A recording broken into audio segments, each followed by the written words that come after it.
Welcome back to Northumberland. This is Alnwick Castle.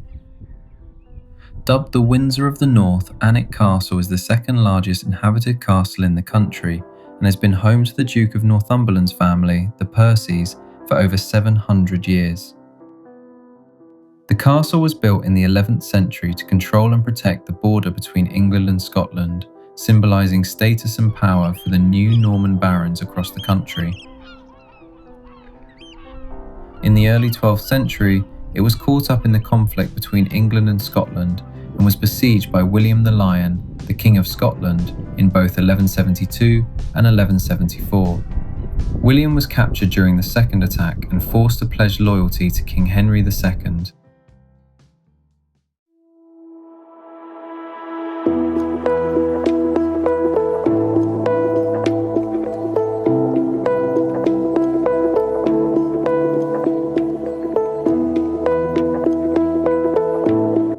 In the year 1309, Henry Percy moved into Alnwick Castle. He would spend the next 40 years converting it into a mighty border fortress, adding towers, watching posts, and a hidden back gate for emergencies. At the centre of the castle, they added two large octagonal towers to make the gateway stronger. They also placed stone figures on top of the walls, a tactic to trick attackers by making the castle look more heavily defended. During the 1500s, Alnwick Castle had fallen into disrepair and it was considered too weak to withstand attacks or gunfire. To help strengthen it, the 7th Earl of Northumberland hired George Clarkson to survey the castle and his northern properties. Clarkson noted that some parts of the castle were in poor condition, including the ravine tower that was so damaged it eventually collapsed in the 1600s. The castle fell into further disrepair as civil war raged through Britain.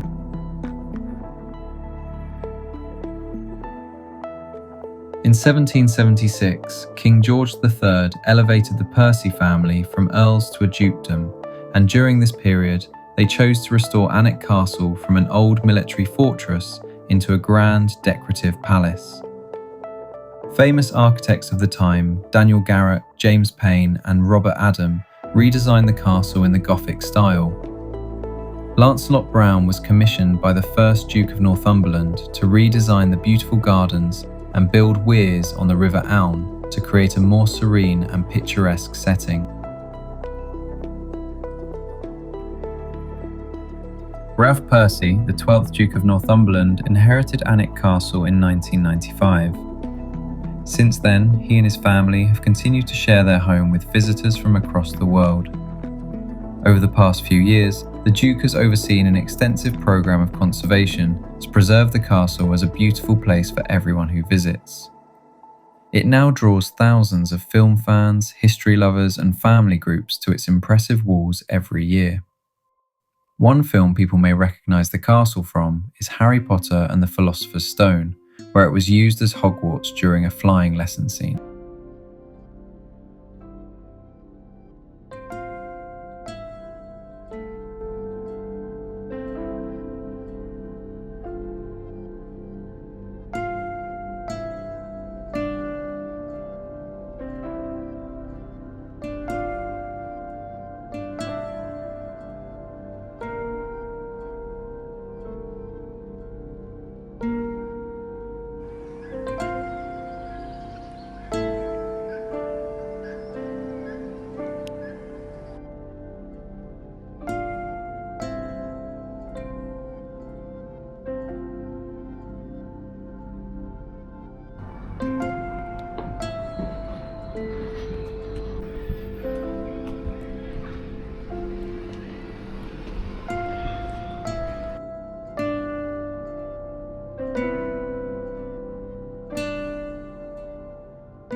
After getting a bite to eat in the town, Chris leaves Alnwick and heads to his next destination.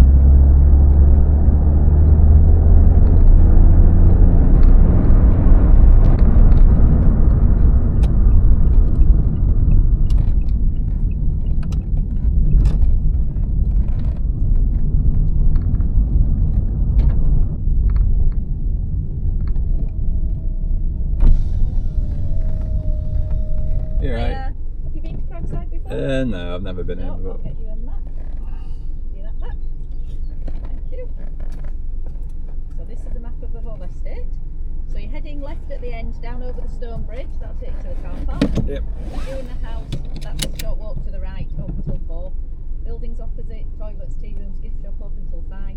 You also have a 6-mile carriage drive. That's a drive you do in your own vehicle. Oh, nice. It takes you around the top of the estate. At the moment it's going in a different direction, so it will take you off-site at a different exit. Ah, okay. So I'll give you a ticket. If you do it and you end up going off-site and you want to come back in, you'll have to come up the main road, back in the same entrance. Just show us that as you come round. Alright, okay. 4 o'clock when we shut the gate. Alright, okay, sweet. Okay.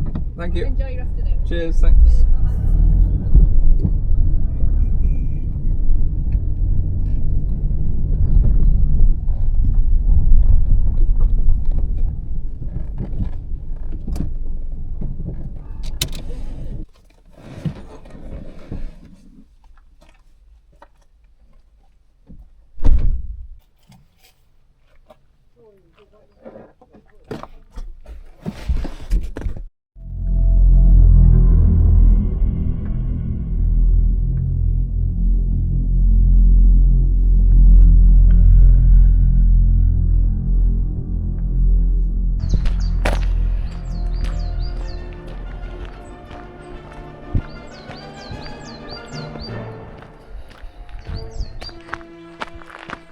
Carved from rock and claimed from moorland, Cragside was created by visionary couple William and Margaret Armstrong. Begun in 1863 as a small sporting lodge, the estate expanded over 3 decades. Its pleasure gardens were developed into a grand fantasy landscape that were both beautiful and functional. It became a place of pioneering experimentation, the first place in the world to be lit with hydroelectricity and a showpiece of engineering prowess.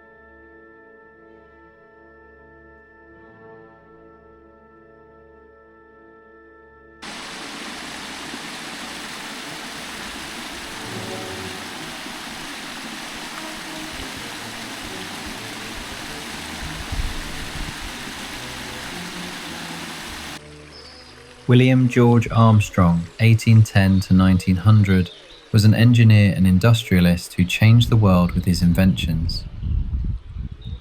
His works on the banks of the Tyne manufactured hydraulic machinery and armaments and battleships that were exported across the globe. It was from this international trade that Armstrong made the vast wealth that funded Cragside. In 1835, Armstrong married Margaret Ramshaw. Margaret was instrumental to the development of Cragside, bringing extensive botanical knowledge to the creation of the gardens. She was also great friends with the groundbreaking Victorian naturalists John and Albany Hancock. Her endowments helped to establish institutes such as the Great North Museum and Newcastle University. Welcome to the magic of Lord Armstrong's laboratory. I am Mr. Britain. Illuminated by hydroelectricity and powered by hydraulics, Cragside was a place like no other.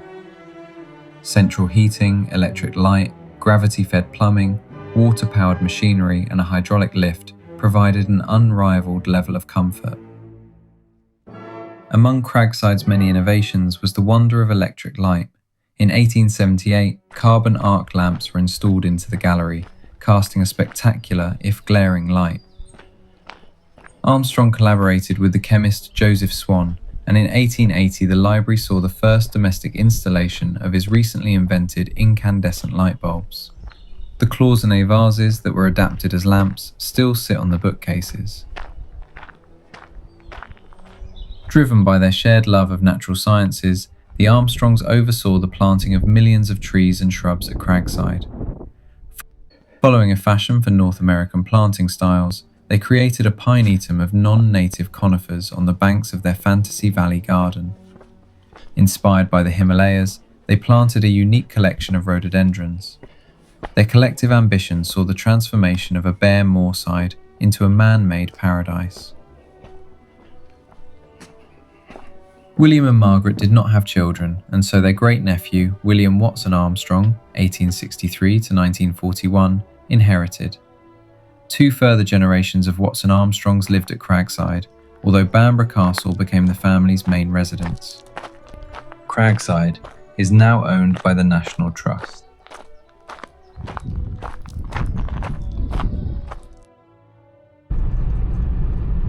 We leave Cragside and join Chris as he is heading back towards his accommodation in Beadnell. He has time for one final location before calling it a day, as he revisits a location from Northumberland, Part 1.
following morning and the final day of the trip. Chris has left Beadnell and is heading home. It has been a very enjoyable 4 days, exploring some of the best landmarks and locations Northumberland has to offer.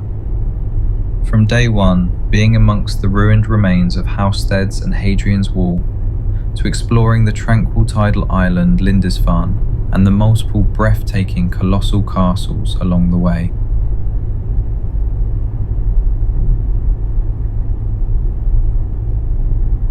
Before making the long journey back home to Southport, Chris decided to make a detour and visit the largest forest in England and Northern Europe's largest man-made lake.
We are coming up to about the 4-kilometre point of the walk.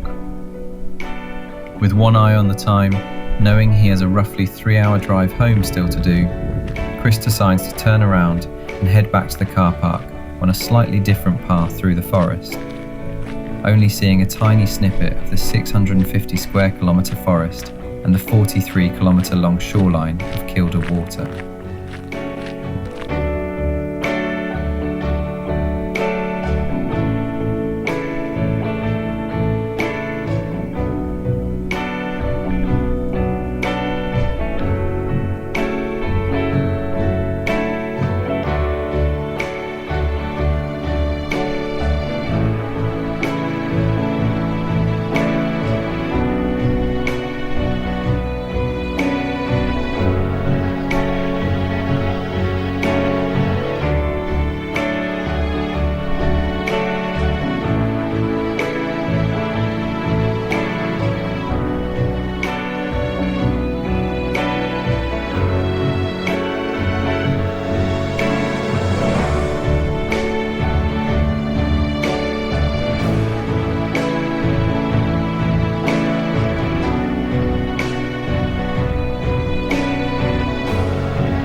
Maybe this way.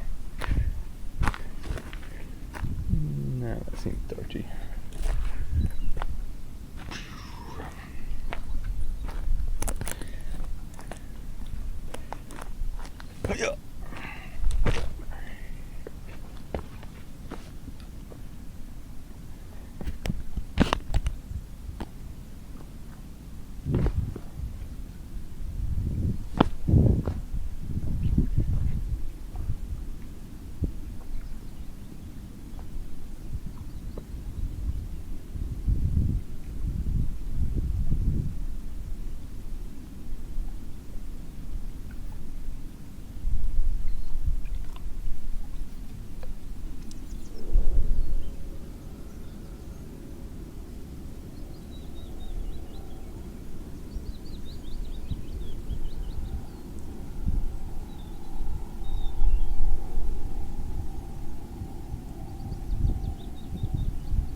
That's all, folks. I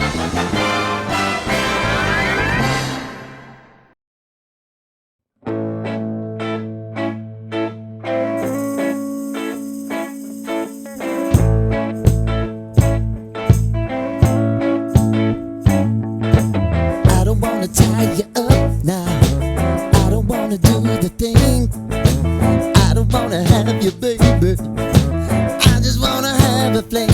I wanna go down, stay, kissing your feet, and you make me crazy. Yeah. Tell me what you wanna do. Give me everything you got. I just wanna try to get you in the mood. I just wanna hit your spot. I wanna get low. Wanna get low. I wanna go down, stay, kissing your feet, and you make me crazy.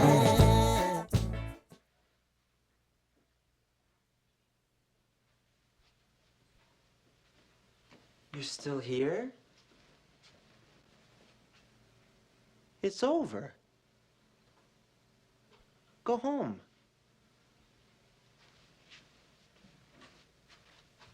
Go.